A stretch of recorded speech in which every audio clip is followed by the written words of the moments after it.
benvenuto a tutti voi a questo importante appuntamento con i 20 anni della legge istitutiva per i parchi. La provincia non è che abbia avuto grandi competenze su questo sistema legislativo, perché ovviamente le competenze sono della Regione. Abbiamo sempre avuto però un occhio di particolare interesse per quelli che sono gli sviluppi del territorio e soprattutto il mantenimento dell'ambiente. Abbiamo ospitato 10 anni fa il primo incontro, stiamo ospitando il secondo. Sul terzo ho detto che non siamo ancora attrezzati per i miracoli, quindi vedremo cosa succederà nel futuro. Certamente non sarà questa composizione a ospitarvi nei prossimi 10 anni. E credo che sia un importante appuntamento questo per una verifica di quelli che sono stati l'iter evolutivo di questa legge e l'applicazione della stessa in questi parchi, in queste riserve. Mi pare che già i primi 10 anni abbiano dato dei frutti molto importanti e credo che un monitoraggio adesso su come la situazione e su come si sta evolvendo anche alla luce di quelle che sono le nuove direttive, le nuove legislazioni che sono nel campo dell'ambiente, e credo che due siano le cose importanti su cui dobbiamo porre la nostra attenzione. Verificare qual è il livello di mantenimento di quello che è lo status dei territori più delicati, e anche capire qual è la possibilità del mantenimento attivo, nel senso che questi territori possono anche mantenersi economicamente, data la crisi dal punto di vista finanziario che cala su tutte le amministrazioni pubbliche, e cioè far sì che questi vengano goduti, possono essere goduti e possono creare delle attività che siano in grado di autopromuovere le stesse riserve, le stesse. Questo per far sì che in futuro per i nostri figli ci sia sì il mantenimento di quello che è la flora, la fauna, le cose più importanti, i biotopi più importanti della nostra regione,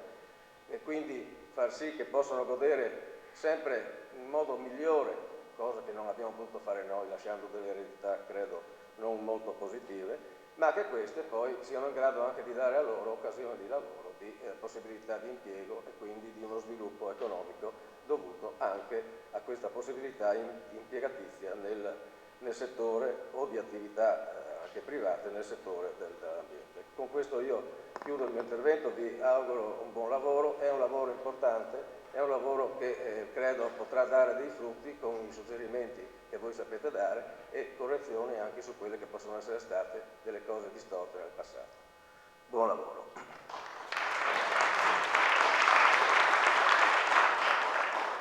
Grazie all'assessore Teghi. Allora l'assessore può parlare da là, l'assessore Pizza del Comune di Udine. Prego. Buonasera a tutti i presenti, io sarò molto breve, ma fa piacere all'amministrazione comunale udinese essere presente a questo importante convegno, ospiti della provincia e organizzato dal mondo dell'ambientalismo. Il saluto ci sta per dire buon lavoro, nel senso che il Comune di Udine ha 2 parchi, come sapete, il Torre e il Cormor, sapete anche quanta è la percentuale, ci avviciniamo al 40% del nostro territorio come verde, ma la cosa più importante, al di là dei numeri, è proprio vedere, mi è venuto in mente venendo qua, che un paio di anni fa abbiamo fatto una verifica con l'Unione Meteorologici, l'associazione regionale, per verificare per esempio l'isola di calore, cioè conoscete benissimo il tema, qui siamo tra addetti ai lavori. Ebbene, abbiamo dimostrato che in una città come Udine, il capoluogo, grazie al sistema del verde, tutelato, fra l'altro qua c'è l'assessore all'urbanistica regionale, ma che ha fatto un piano regolatore, io lo dico sempre, a Udine non ci siamo limitati allo sviluppo zero. Abbiamo tolto 1 milione di metri cubi di nuova edificabilità prevista, abbiamo tolto 750.000 metri quadri di strade che immaginavamo di costruire nelle aree verdi attuali. Quindi abbiamo fatto scelte molto forti e questo risultato l'abbiamo verificato banalmente, se volete, ma neanche tanto, perché il lavoro è stato scientifico da questi appassionati di meteorologia, verificando che non c'era l'isola di calore, il sistema del verde e delle rose. Allora, oggi si sta per chiudere la COP22, Marrakech, abbiamo visto tutti i presidenti degli stati, degli atolli che stanno rischiando di perdere oggi, non in un futuro avveniristico, chissà quando, di perdere oggi quelle meraviglie che noi magari da turisti, chi può, chi riesce ad andare fino là, ammiriamo e godiamo di questa bellezza. Ebbene, questi atolli stanno per essere spazzati via e noi, dico qua ambientalisti, sembravamo dei visionari solo 10 anni fa a parlare di queste cose, eppure lo stiamo vedendo già oggi. Allora,